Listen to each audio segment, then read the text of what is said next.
My name's Chef Spencer Watts. They say the best ingredient to any recipe is good quality ingredients like this, Dungeness crab and scallops. I'm gonna make a pasta with this stuff, but can I get the same flavor, same effect, and same deliciousness using a can of clams? We're gonna find out in this video.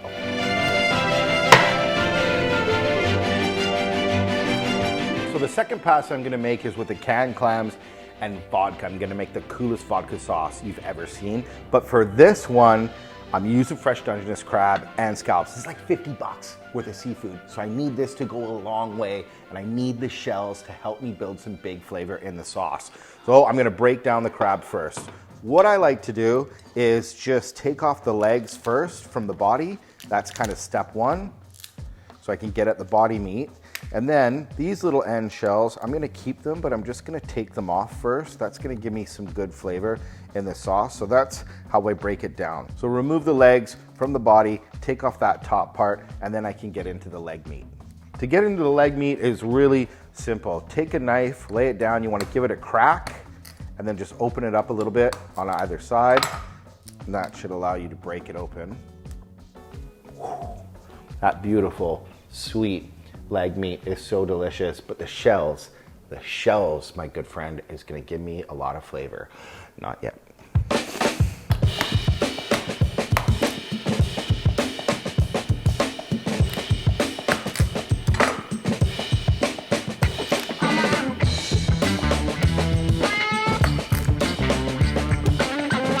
That's how you break down a cooked Dungeness crab. Lots of the beautiful sweet meat and then shells. This has a lot of flavor. Oh wait, there's a little piece of meat there.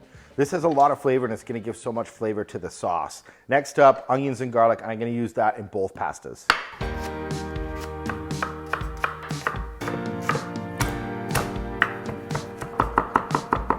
All the hard work's done. Let's get into it. A little shot of oil and a nice warm pan. And I'm gonna start with the onions and the garlic just to start a base of flavor. And then right in with the shells. They can go in almost at the same time. And I like to use a couple shells. You don't need all of it. And this is honestly gonna give it some really good flavor. I'm gonna strain the sauce after so you're not chewing on chunks of crab shells, but get them in there. It's gonna help it taste so, so good. Clever cooking.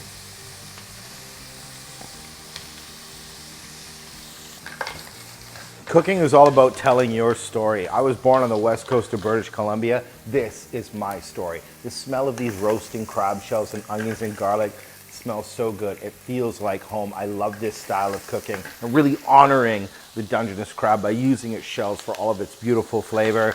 So once the shells have been roasted off, a little bit of color, then I go in with a shot of wine. I use some leftover wine, get it in there, and you want to reduce it down. White wine and garlic, crab, they're best buds.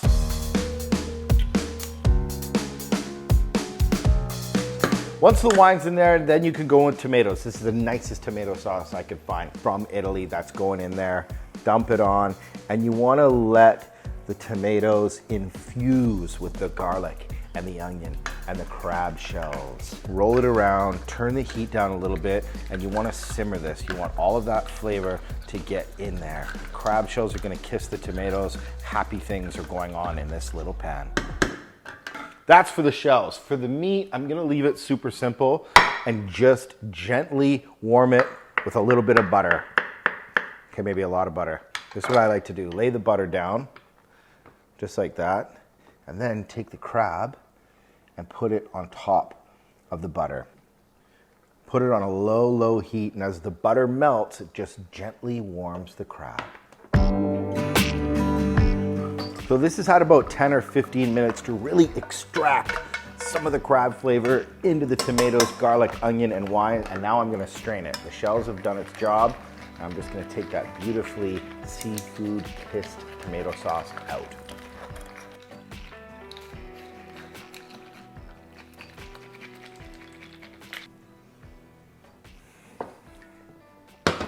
That really adds some beautiful flavor. Oh, look at this crab. See what I mean? When the butter's just melted, just fold that warm butter through that crab. The crab is so naturally sweet and naturally delicious. With the butter, it's amazing. I'm only gonna do one or two things to it. A touch of chili flakes, just for a little kick of spice, And then a little squeeze of lemon, because lemon and crab are such good friends. And again, the heat's off. You just roll that lemon and a little bit of chili flakes over that crab. That makes me smile. Okay, so the crab infused sauce is back on the simmer. I'm just gonna touch a little cream in there just to balance out some of the acidity in that pan, but just a little shot, just like that. That's all you need. And then a little pinch of salt to make everybody nice and happy. And then I'm gonna reduce this a little bit. I want it a touch thicker, but the smell in here is so good. It's done. It's so delicious. Now cook down. I need you to get thicker. Do it. Pasta number 1 is virtually done. I just need to finish it when I get the noodles in. On to pasta number 2. I'm gonna do a vodka style sauce. So it all starts, this story starts like the other pasta. Nice glug of olive oil and then in with onion and garlic. That's a great way to start some big flavor. Great sound. So I use a really nice high quality tomato for this one. This one I'm gonna use some tomato paste. Tomato paste has a lot of good flavor in it. It comes in a pack and it's pretty cheap to use. So after the onions, garlic go in with the tomato paste. This is great. There's some color here happening. That's a perfect time to add the tomato paste. When you want to put tomato paste in a sauce, especially a vodka sauce, cook the tomato paste out. You're gonna get some sweetness in there. So just run it around the oil and the onions and garlic and cook it out. This is all about clever cooking. I'm using simple ingredients, but I'm manipulating the flavor to get the biggest effect when you eat it. Cook the tomato paste out. It'll transform it. And then these little crispy bits on the bottom are so good. So once the tomato paste is nice and cooked out, in with some heavy cream. I start with just a little shot and then whisk it, and then you can add some more cream. Yeah, you want to get a nice paste and then hit it with some more cream.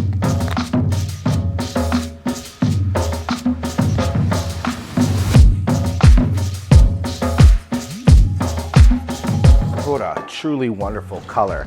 So clams have a couple good things going on in the can. One, there's a tiny bit of nectar and you've got the meat. I'm gonna use both. Think of the nectar as like the shells in the crab sauce. I'm gonna use a touch of that nectar. It's delicious. It's got a little salty kick of the ocean. It's gonna make for some pretty tasty stuff. And you can't have a vodka sauce without a bit of vodka. These are my friends from Heritage Acres. I've already had a couple of sips of vodka. It is not this cab driver. I am. These are my friends from Heritage Acres Distillery. It's a local distillery where I live, and it's kind of like a gold rush themed distillery, and they make a couple really nice bottles. This is their Lonely Prospector signature vodka, and when you add it into a vodka sauce, you don't want to flambe. The alcohol will cook off. You want to put this in with the tomatoes and the cream. Something magical happens when you put vodka, tomatoes, cream, onions, and garlic together, and sometimes even celery. There's just dramatic tension in this sauce. It has tanginess, but it has this smooth, creamy luxuriousness from the cream and the vodka. You don't need to set it on fire. You just need to pour it in, let it boil. The alcohol will evaporate, and true magic happens in that pan. Little kiss of the clam nectar. This is a great start to something very delicious. Yeah, heaven.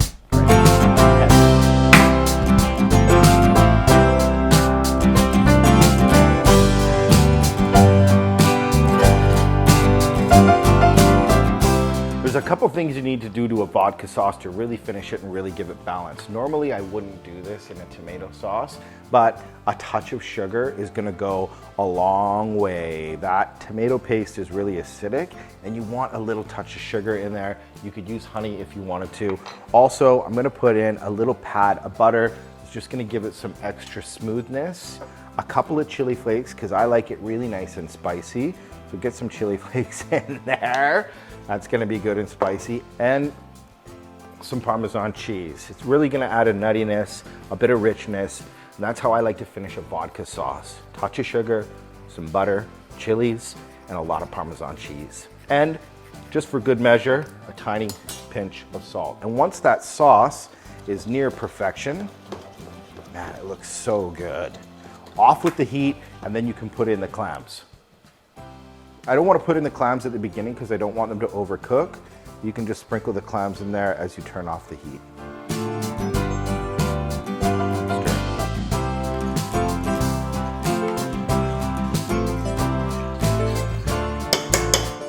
Heat off. That looks so nice and rich and delicious, and look at how shiny that sauce is from the vodka and the butter. Pretty happy with that. Let's put it together.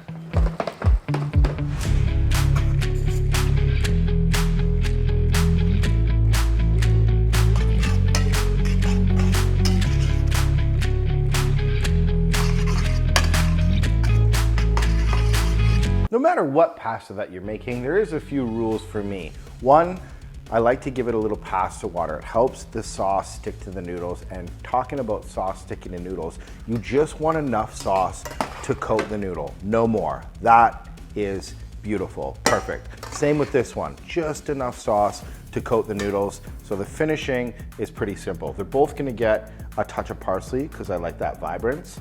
And then for the pasta that was cooked with the crab shells, I'm gonna put some crab in it, and I'm also gonna put some crab on it, and there's a little bit of that lemon crab butter in there. Put that in there. That's free flavor. Get that in there.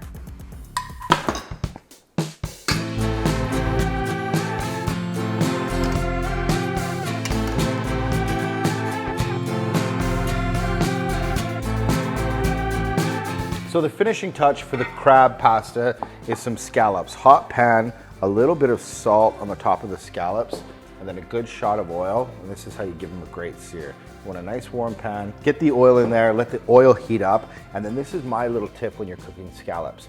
I cook them salted side up. Sometimes salt prevents browning, so I just leave the seasoned side up. You can drop them in the pan, just let them sit there, they'll get a nice crust.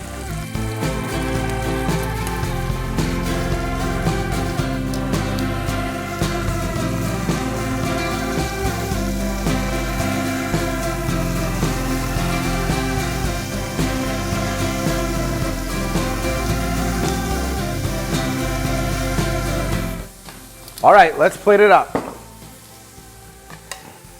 Yeah, this is what I'm talking about. You almost want the pasta pan to be dry. This is delicious.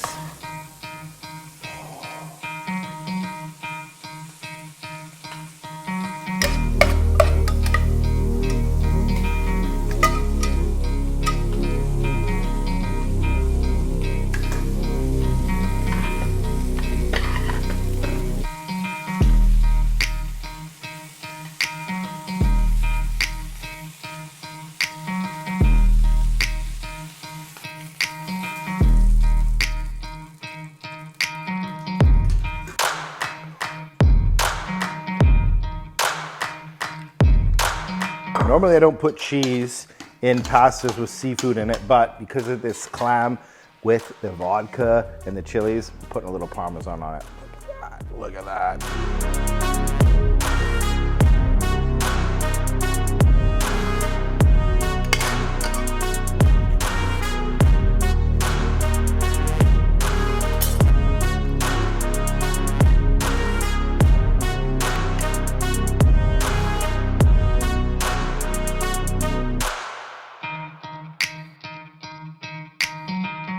They both look so delicious in their own right. What I love about each one of these pastas is I didn't sacrifice the flavor. I extracted the most possible flavor I could have out of both of these pastas.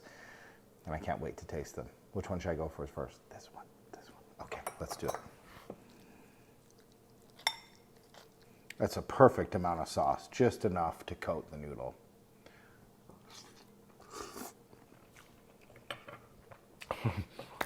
There's a big, huge mouth of crab. How is it? It's horrible. It's really good. The crab is nice and sweet, but the sauce is delicious. There's lots of nuance in it. It's like a blast of seafood. It's very elegant, but there's a lot of flavor in there. The shells give it so much flavor in the sauce. It's so good. It's so good. Who's not going to like that? All right, vodka, spicy, clam. Let's do it with the clam nectar and that cream and Parmesan cheese. I love the color of it too.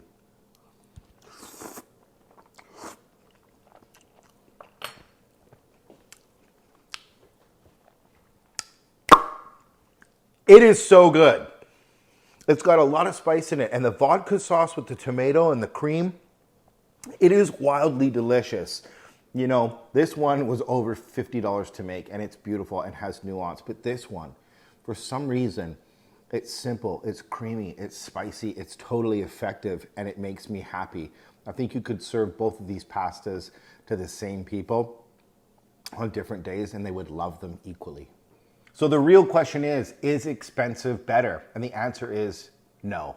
It's delicious, but that doesn't mean it's better. This is made with humble ingredients, clever cooking, and it doesn't disappoint. It packs a punch. It's spicy, it's creamy, it's salty. It's got everything that your tongue loves. This one is elegant. It's beautiful. Who's not going to like eating Dungeness crab? But if you didn't tell anybody this was available and you sat down and ate that, it would fill your belly, it would fill your heart, it would fill your soul, and keep a little money in your pants.